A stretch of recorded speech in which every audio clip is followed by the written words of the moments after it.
damnation.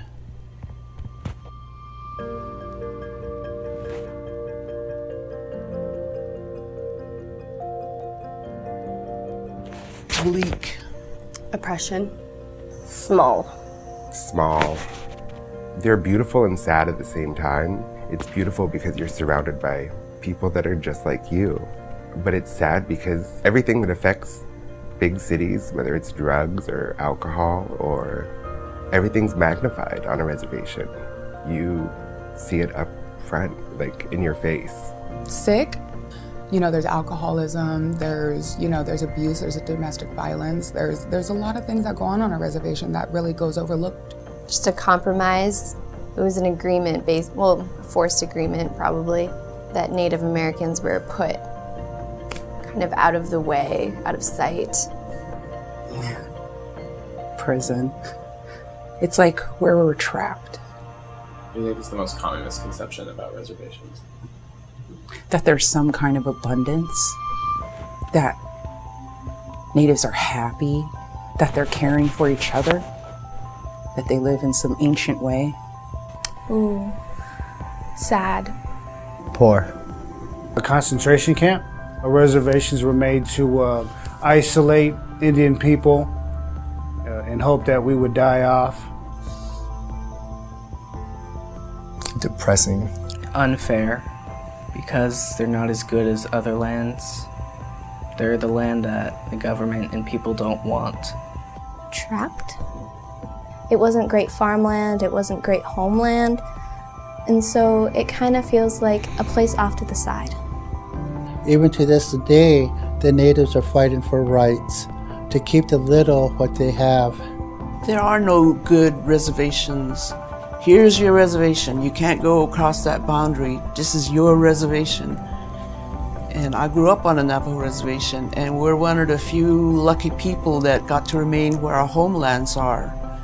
But there are other reservations where people were forced there, and they can't fend for themselves like they used to do in the old days.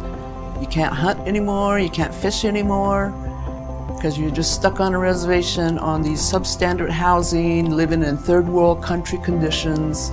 Youths killing themselves because there's no future, there's no hope. That's a reservation to me. Shalom. Brother Kabad back now, GMS lesson, GMS keep pushing. Before I go any further, I'd like to give all praises, honor, and glory to the Heavenly Father's only begotten Son, YAHAWAH, BAHASHAM, YAHAWASHI, BAHASHAM, Rakakodash.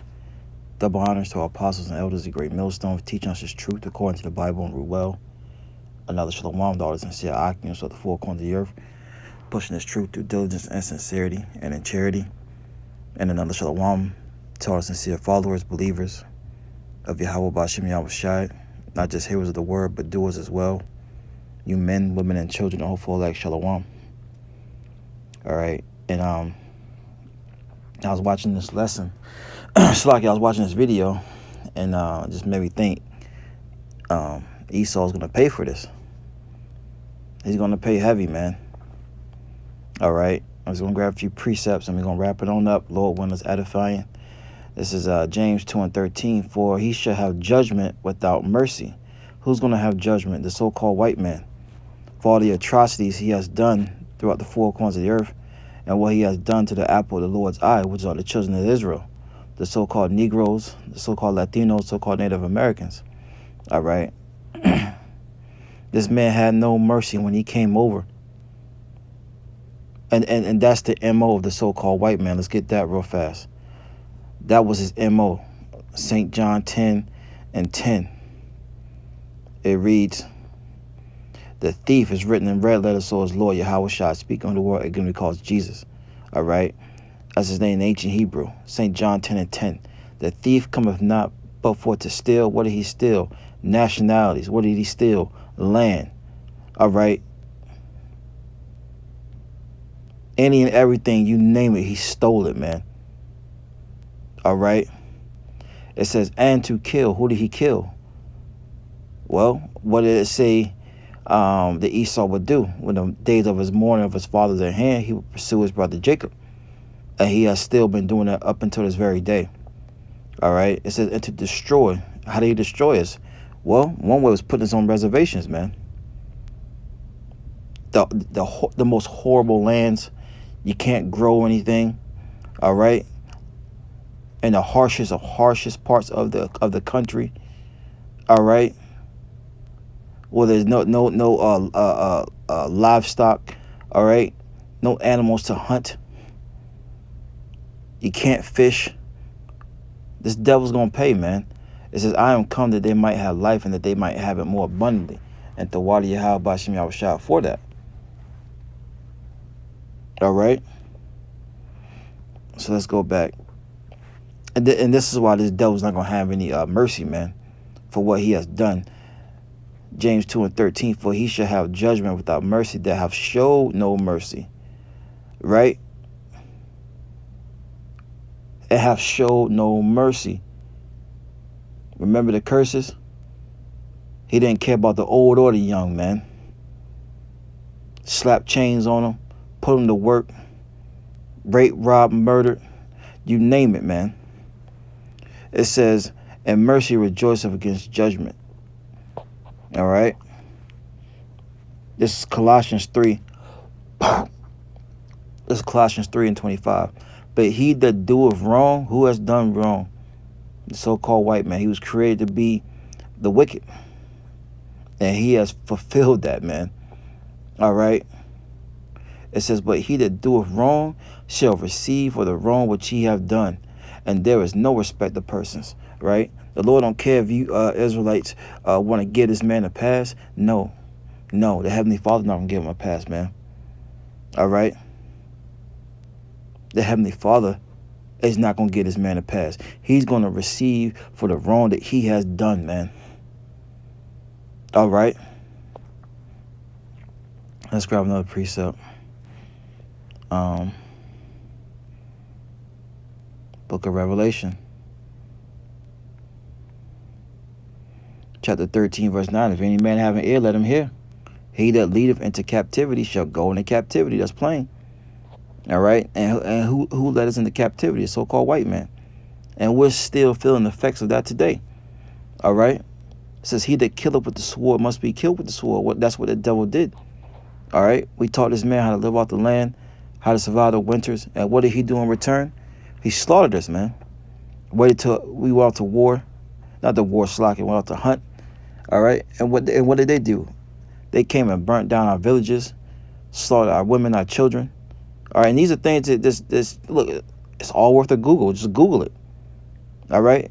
The wickedness of the so-called white man is out here. All right. That wicked man is being revealed. We know who he is now. It says, here's the patience and the faith of the saints. Right. And this is what we're patiently waiting for this devil to go in chains, man, for what he has done. All right. We don't want your reparations. True reparations is what has happened to us to happen to you. All right. And that's what that's the patience of the saints. Psalms 148. All right. 14, which are the Israelites. And I really don't have anything else. It's just, let's get this real quick. Genesis 49:19. Gad, a troop shall overcome him. All right. The U.S. The U.S. troops, man. All right. They took down Gad. They took down Reuben. All right. But it says what? But he shall overcome at the last. And we're living in the last, man. All right. This is the last time that, we're going to be in this condition as a people. And the Lord is going to raise up, all right, Judah in these last days. And all the tribes are going to follow, man. And the Lord's going to get his payback. Because you got to remember, this is the Lord's show. This is the Lord's fight. All right. The Lord said, wait ye upon me till I rise up until the prey. All right. But this devil is definitely going to pay for what he has done, man. All right. Matter of fact, let's get that in 2 Thessalonians chapter 1 verse 6. Seen as a righteous thing with YAHAWAH to recompense tribulation to them that have troubled you. And who has troubled us, man? the so-called white man, woman, and child. All right, because we get on sleazy E, but you know we tend to forget about the woman. We tend to forget about the children. You know, all the lies that they have told that has put Jake to death, man.